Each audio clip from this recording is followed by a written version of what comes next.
நெல்லை மணிமூர்த்தீஸ்வரர் தாமிரபரணி நதிக்கரையில் அமைந்துள்ள ஆசியாவிலேயே 5 நிலை ராஜகோபுரம், விநாயகருக்கு தனி மூலஸ்தானம் உள்ளிட்டவைகளுடன் விளங்கும் பிரசித்தி பெற்ற உச்சிஷ்ட மகா கணபதி திருக்கோவிலில் ஸ்வர்ண ஆகர்ஷண பைரவருக்கு தனி சன்னதி அமைந்துள்ளது. கோவிலில் தேய்பிறை அஷ்டமி அன்று பைரவருக்கு நடைபெறும் சிறப்பு வழிபாடு மிகவும் பிரசித்தி பெற்றதாகும். அந்த வகையில் மாசி மாத தேய்பிறை மகா அஷ்டமியை முன்னிட்டு ஸ்வர்ண ஆகர்ஷண பைரவருக்கு சிறப்பு பூஜைகள் நடைபெற்றது. இதற்காக கோவிலில் அமைக்கப்பட்ட யாகசாலையில் பைரவர் ஹோமம் நடந்தது.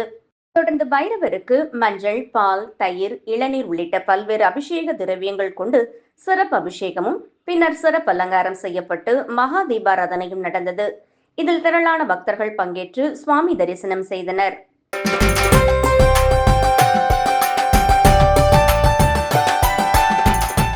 கோவை மாவட்டம் வால்பாறையிலிருந்து பழனிக்கு ஆண்டுதோறும் பாத யாத்திரை வரும் பக்தர்கள் குழுவினர் இந்த ஆண்டு தங்களது 50வது ஆண்டு பொன்விழாவை கொண்டாடி வருகின்றனர்.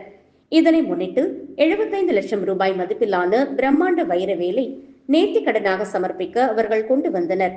முன்னதாக சண்முக நதியில் புனித நீராடிய பக்தர்கள் அங்கிருந்து அலகு குத்தியும் பறவை காவடி எடுத்தும் ஊர்வலமாக புறப்பட்டனர்.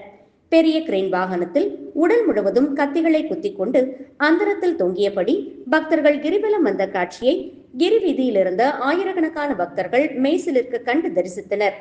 இதுகுறித்து பக்தர்கள் கூறுகையில், எங்களது 50வது ஆண்டு பொன்விழாவை முன்னிட்டு இந்த வைரவேலை கொண்டு வந்துள்ளோம்.